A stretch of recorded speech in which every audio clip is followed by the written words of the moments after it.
Okay, so we just got here, and one of my first questions is like, how many songs are in between before you have to go on air again, like between breaks? We usually try to do breaks at the 15, the 30, and the 55, or the 45 or so every hour. So that can fit anywhere between 3 really long songs, 5 short songs, and we also have to play PSAs and sweepers and all this kind of stuff. So the time in between actually goes by pretty quick. It's like 4 songs on average, probably. Okay.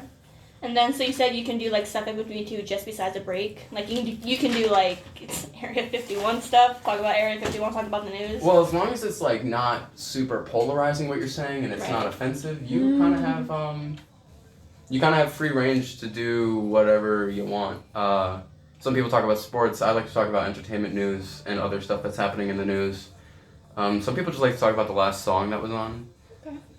So yeah.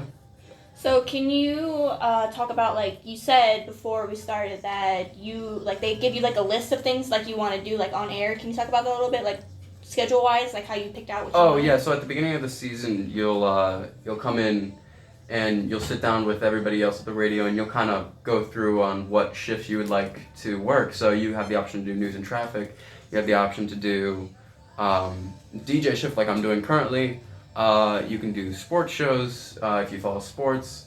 Really, it can be there's a lot of different roles you can fill here, but all revolve around radio. So it's a great opportunity if you're interested at all to see different aspects of it. Nice plug. Okay, so since this is a class, how is the atmosphere here different than like any other class you take here?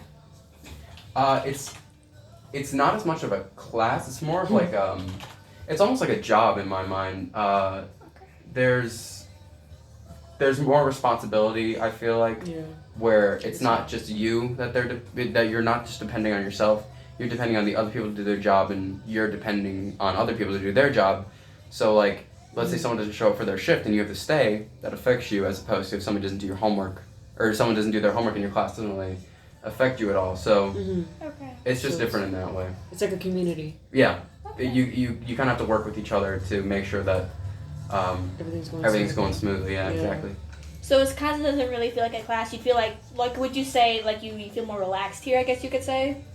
I guess I would say that. I mean, speaking on air for the first couple of times is kind of nerve-wracking. Yeah. But once you get past like the original jitters of just like being on air, it's a lot less nerve-wracking. Like I came in and covered a shift for news on Wednesday, and it was like no big deal. I just came in, I knew what I was supposed to do, and said the news and traffic, and that's it. So do you have like for the news stuff? Do you guys have like it pulled up on the computers and stuff? Yeah, we have subscriptions to different news sources that we get our news from. We don't just get it from like CNN. We get it from like different news sources that CNN can get news from. So our news is pretty up to date. So we talked about this a little bit with Zach, but since you guys mostly play rock, you guys are allowed to play your own play. Like I know freshmen aren't really allowed like a special playlist. I think is what he called it, or like a special something. Yeah, there's like specialty hours. So they'll have vintage late at night, and they'll have Demi, who's coming in after me, actually has the local chaos show, which I love because it's a great show. And so like there's specialty shows for sure of what you can do, but I just do plain old rock, call in with a request sort of stuff. So can you play your own, like play a song you really like, or do you just usually stick to the playlist that's provided already? We have a playlist that we can stick to, but I usually will stray away from that sometimes. But there's certain songs you have to play. Right. And so I play those, but sometimes I'll very often do my own thing. If there's a certain song I want to hear, that it gives you there's spaces where you have freedom to do that kind of stuff. So since the radio is going 24/7, like, because Zach said from 3 to 6 it's just automatic. Yeah. So how do you like? Some people are here until like 2:30 in the morning, like here really late in the morning. Yeah. Is it anybody can do that? Like first year, sophomores, anybody, or is it typically like juniors and seniors who take those shifts? I'm not 100% sure because I don't.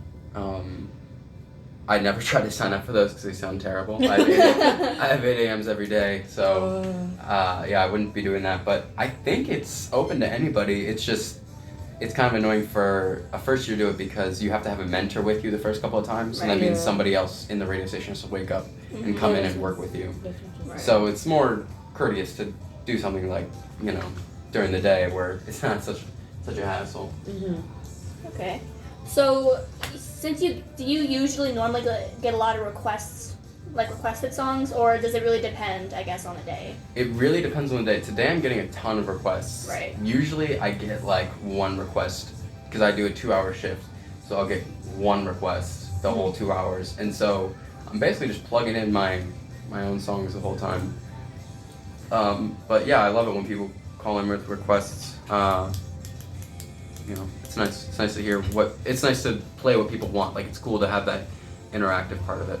Cool. So then with the requested songs, do you play it after the ones that are mandatory to play, or do you kind of go like in between? Like I mandatory mix it request? up. Okay. Yeah. Okay. So we looked up and it says that this, like the radio class that you're in, can get up to 90 students. How would you encourage more people to come to the radio station to like try it out, or? I think I would probably show people, because Right. I feel like if you just tell people to join the radio, they wouldn't really know. But if you like show them like the radio station, like if you took a group of kids who was somewhat interested and you just came and showed them the rooms and stuff, and like showed them somebody being a DJ and just playing whatever song, like that's, I feel like, would be intriguing to more people. And Okay. So do you get to learn about all the technology in all the other rooms too, or is it usually just? It's kind of on a need to know basis. Not like it's secret, but it's kind of like if you don't need to know it, then they're not really going to teach it to you. I have no reason to go into the other studios to record anything. People use it for like classes and stuff, but like I have no reason to. All right, last question. Do you wanna plug the radio station? Want to give a good plug? Join 89.1 WONC Pure Rock Radio. It's a really fun opportunity. You get to work with some really cool people. It's really stress-free once you get the hang of it, and it's really cool to be on air and just kind of say whatever you want.